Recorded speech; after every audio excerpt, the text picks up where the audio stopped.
Ipinagdiwang ngayong Lunes, ika-21 ng Hulyo, taong 2025, ang 33rd founding anniversary ng Police Community Affairs and Development Group or PCAG sa PNP Multipurpose Center, Camp Brigadier General Rafael T. Crame, Quezon City.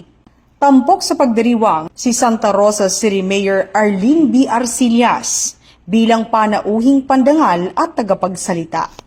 Sa temang tapat na serbisyo at makabagong teknolohiya, sandigan ng matatag na ugnayan ng nagkakaisang mamamayan at kapulisan. Layunin ng selebrasyon na higit pang pagtibayin ang ugnayan ng kapulisan at mamamayan sa pamamagitan ng tapat na paglilingkod at makabagong teknolohiya. Pinangunahan ni Police Brigadier General Marvin Josaro, Director ng PCAG, ang pagbibigay ng anniversary message, kasunod ng audiovisual presentation na nagtampok sa mga mahalagang milestones ng grupo sa nagdaang 3 dekada ng paglilingkod.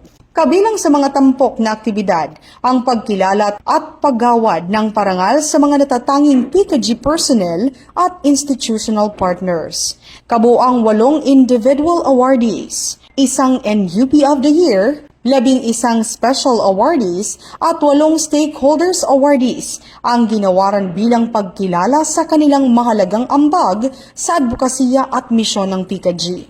Iginawa din ang plaque of appreciation at memento kay Mayor Arcillas bilang pagkilala sa kanyang suporta at pakikiisa sa mga inisyatibo ng PCAG para sa kapakanan ng komunidad.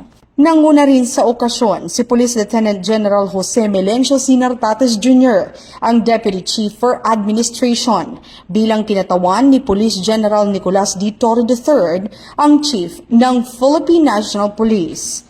Naging bahagi rin ng pagdiriwang ang presensya ng mga dating naging direktor ng PCRG o Police Community Relations Group at PCAG na nagpamalas ng patuloy na suporta at pagkakaisa sa adhikain ng grupo. Ang 33rd PCAG Founding Anniversary ay hindi lamang selebrasyon ng mga tagumpay ng nakaraan, kundi isang pagpapatibay rin ng panibagong panata sa mas makabuluhang serbisyo publiko at matatag na ugnayan sa bawat Pilipino.